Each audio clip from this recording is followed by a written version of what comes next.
मान्यवरांचा जो मान मिळालेला आहे तो मुख्यमंत्री आणि उपमुख्यमंत्री यांनी बसून काय ठरवलं असेल, मी त्यांना धन्यवाद देतो। आणि असं काही नाही, काल पण मला विचारलं होतं, मी बोललो मुख्यमंत्री उपमुख्यमंत्री जो काही निर्णय घेतील तो आम्हाला मान्य आहे आणि आम्हाला आनंद आहे त्या गोष्टीचा। आमच्या सर्व शिवसैनिकांच्या जी मनातली इच्छा होती त्या आज सगळ्यांचा आनंद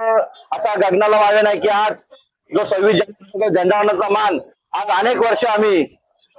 मंत्री भरत गोगावले साहेबांच्या माध्यमातून तिथं झेंडा व्हावा असे, आणि जेणेकरून आमच्या मंत्री भरत गोगावले साहेब हे पालकमंत्री होऊन त्याचा झेंडाचा मान मिळावा, पण देखील आज झेंडाचा मान आज मंत्री भरत गोगावले यांना मिळाला आहे। आणि त्या मुख्यमंत्र्यांनी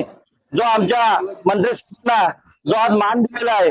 आम्ही सर्व मुख्यमंत्री असतील उपमुख्यमंत्री असतील त्यांचे आम्ही महार पोलादपूर मानगाव मतदारसंघातले सर्व शिवसैनिक त्यांचे आम्ही आभारी, आणि यापुढे आमच्या मनातली इच्छा देखील शिवसैनिकांच्या मनातली इच्छा देखील पूर्ण होईल अशी मी आशा बाळगतो।